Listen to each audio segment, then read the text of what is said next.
Let's start with the governor and talk about what this legislation, this executive order, is supposed to do. Yeah, so the legislation asks the Ohio Department of Agriculture head to consider several watersheds in western Lake Erie as watersheds in distress. And so if they do receive that designation, some of the rivers that end up in Lake Erie, the farmers in those rivers, in those river watersheds, would have to come up with nutrient management plans. Here's what Governor Kasich had to say at the announcement last week. Now, what we've tried to do here is to come up with a responsible plan. This is just requiring farmers to figure out a way to manage their land in a more effective and environmentally friendly way. I believe that farmers want to do that. So that legislation couldn't get introduced. The state couldn't find anyone to introduce it in the legislature. And there's been a bit of a mixed response to it. Some environmental groups say it's a great first step. Others say it's not enough. And state farm groups are unhappy about it and say they weren't consulted. That's part one. The second thing we wanted to talk to you about, of course, the state has spent roughly $3 billion since 2011 in fighting algal blooms. You looked into where all that money went, and surprised it didn't go where most of us thought it did. Yeah, so most of that money, about $2.3 billion, actually went to projects like Akron and Cleveland's underground storage tunnels, those tunnels that store stormwater, sewage after heavy rains. And Ohio EPA's own research says that those combined sewer overflows, the reason for those tunnels, only contribute about 9% of the nutrients that end up in Lake Erie. When I talked to Ohio EPA Director Craig Butler about this, he said that even though sewer overflows and drinking water upgrades are a small part of the algae bloom problem, there's still projects that need to be done anyway. Most of these wastewater treatment facilities are coming to the end of their useful life and need to be replaced. And so we're able to use the power of our fund to do that. And so most of the remaining $3 billion went to low interest loans for wastewater project upgrades, drinking water upgrades, and algae bloom research. So that's where it went. A lot of people would say, why does it not go to areas that produce the phosphorus that creates the nutrient runoff? So I talked to Ohio EPA Director Craig Butler about this too, and he told me that most of the money, that $2.3 billion, is dedicated to Ohio's state revolving loan program, which is overseen by the U.S. EPA.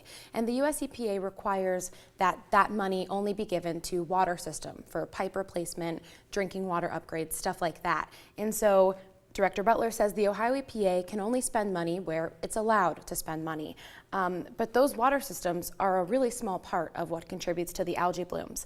EPA research says non-point source pollution, like agricultural runoff, contributes 80 to 90% of the nutrients that end up in Lake Erie. I talked to Gail Hess for this story, who's with the National Wildlife Federation, but she's worked on these Lake Erie issues for years. And she says that the wastewater, the combined sewer projects are really important, but they're not going to help algae blooms. We need to really focus on more agricultural programs and looking at how do we work with agricultural production and managing fertilizer and managing that runoff into our streams. So are there any projects out there that have been getting money that do contribute directly to reducing the nutrient runoff?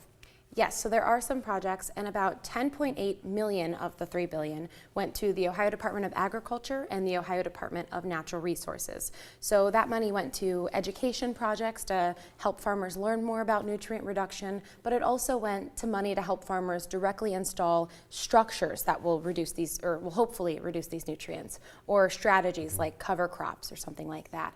And another thing, Governor Kasich, in addition to the executive order, he also signed a bill called Clean Lake 2020, which will allocate millions of dollars to farmers to help implement some of these nutrient reduction strategies. What about federal money? Every year we talk about the Great Lakes Restoration Initiative. The White House wants to kill the money. The Ohio representatives get it back.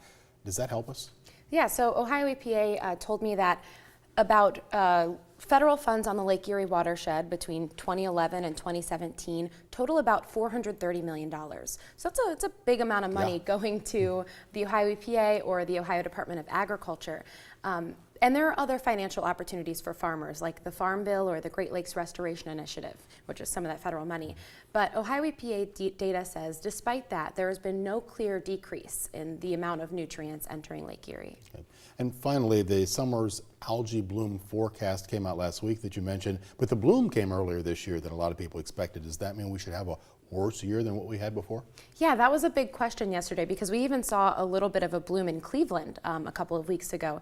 But scientists from the National Oceanic and Atmospheric Administration say just because we saw the blooms earlier doesn't mean they're going to be more severe. But we will see a 6 on the bloom severity scale out of 10, which if you compare it to last year, last year was an 8. So we're a little bit better than last year, worse than 2016. That's what I've been saying.